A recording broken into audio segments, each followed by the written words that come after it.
पर बिठाती बढ़िया सुंदर श्रृंगार करती हैं और उनसे प्रश्न पूछती हैं। यहाँ से होता है देवभूति कपिल संवाद प्रारंभ। यहाँ पर देवभूति मैया प्रश्न करती हैं कपिल भगवान से, प्रभु एक बात बताओ, इस संसार में सुखी कौन है? आप लोग अपनी छाती पर हाथ रखकर कह सकते हो कि मैं सुखी हूं? बताओ, कह सकते हो अपनी छाती पर हाथ रखकर कि मैं सुखी हूं? नहीं कह सकते ना। किसी को कुछ ना कुछ दुख लगा ही हुआ है। कोई पैसे से परेशान है, कोई तन से परेशान। मैं भी परेशान हूं, आज 3 दिन हो गए मुंह में छाले हैं, फिर भी आप लोगों को कथा सुना रहा हूं। 3 दिन से हो गए, फिर भी कथा सुना रहा हूं दवाई लगा लगा करके। भैया लोग बड़ी सेवा कर रहे हैं, ये लगा लो महाराज जी, ये लगा लो। मैं भी सुखी नहीं भैया। इस संसार में सुखी कौन है?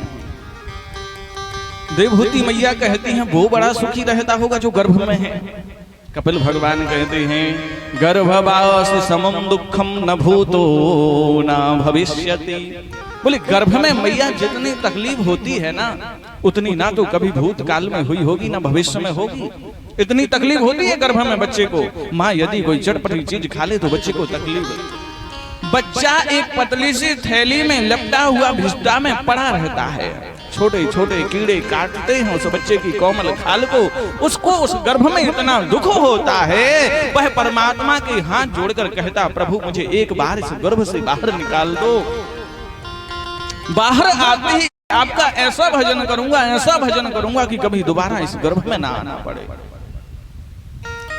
मैया कहती अच्छा गर्भ में था, बड़ा तकलीफ थी, फिर गर्भ से बाहर आ गया होगा तब सुखी रहता होगा। पहले खटमल काटते थे, छोटे छोटे कीड़े काटते थे, अब बाहर आ गया तो अब सुरक्षित रहेगा, अब कोई दिक्कत नहीं होगी, अब सुखी रहता होगा। कपिल भगवान कहने लगे मैया फिर भी सुख नहीं है। बच्चा छोटा सा है, ज्यादा दूध पीने से रो रहा है। माँ कहती मेरा लल्ला बहुत ज्यादा भूखा है, सो और दूध पिलाती है। कभी कभी ज्यादा दूध पीने से रोता है तो ज्यादा दूध पिलाती है, और जब बच्चा रोएगा भूख लगी है तो मां सोचती है आज लगता ज्यादा दूध पी लिया है इसलिए रो रहा है, तो दूध नहीं पिलाती। अब मच्छर काट रहे सो बच्चा बता नहीं पा रहा है कि मुझे मच्छर काट रहे हैं। फिर धीरे धीरे और बड़ा हुआ। हाँ, अब देवभूति मैया बोली अब बच्चा छोटा सा था, बता नहीं पाता था, अब बड़ा हो गया है, बोलकर जानने लगा है, सो अब बता सकता है, अब बड़ा सुखी रहता होगा। कपिल भगवान कहते मैया माता पिता बालकनु बुलावे और उदर भरे सो धर्म सिखावे। माता पिता ने अब तो एडमिशन करवा दिया स्कूल में, सो जितना वजन खुद का नहीं है उससे दुगना वजन पीठ पर लाद करके पेट भरने की विद्या सीखने जा रहे हैं साहब।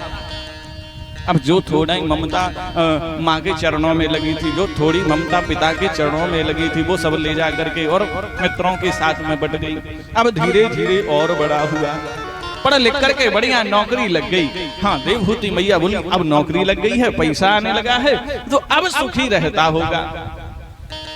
लेकिन कपिल भगवान कहते मैया फिर जब नौकरी लग गई सो मम्मी पापा ने सोचा बच्चा तो शादी लायक हो गया है, सो बच्चे की शादी कर दी। अब पत्नी आ गई, सो जो ममता माँ के चरणों में थी, जो ममता पिता के चरणों में थी, जो ममता मित्रों में थी, वो सब ले जा करके वो श्रीमती जी के चरणों में बन गई। अब जो हाई कमान का आदेश होगा वही होना है। हाई कमान ने कह दिया आज ये बनेगा तो वही बनना है।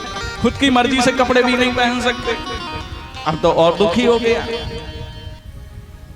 इस संसार में सुख नहीं है कि दीन कहे धनवान सुखी और धनवान कहे सुख राजा को भारी, और राजा कहे महाराज सुखी, महाराज कहे सुख इंद्र को भारी।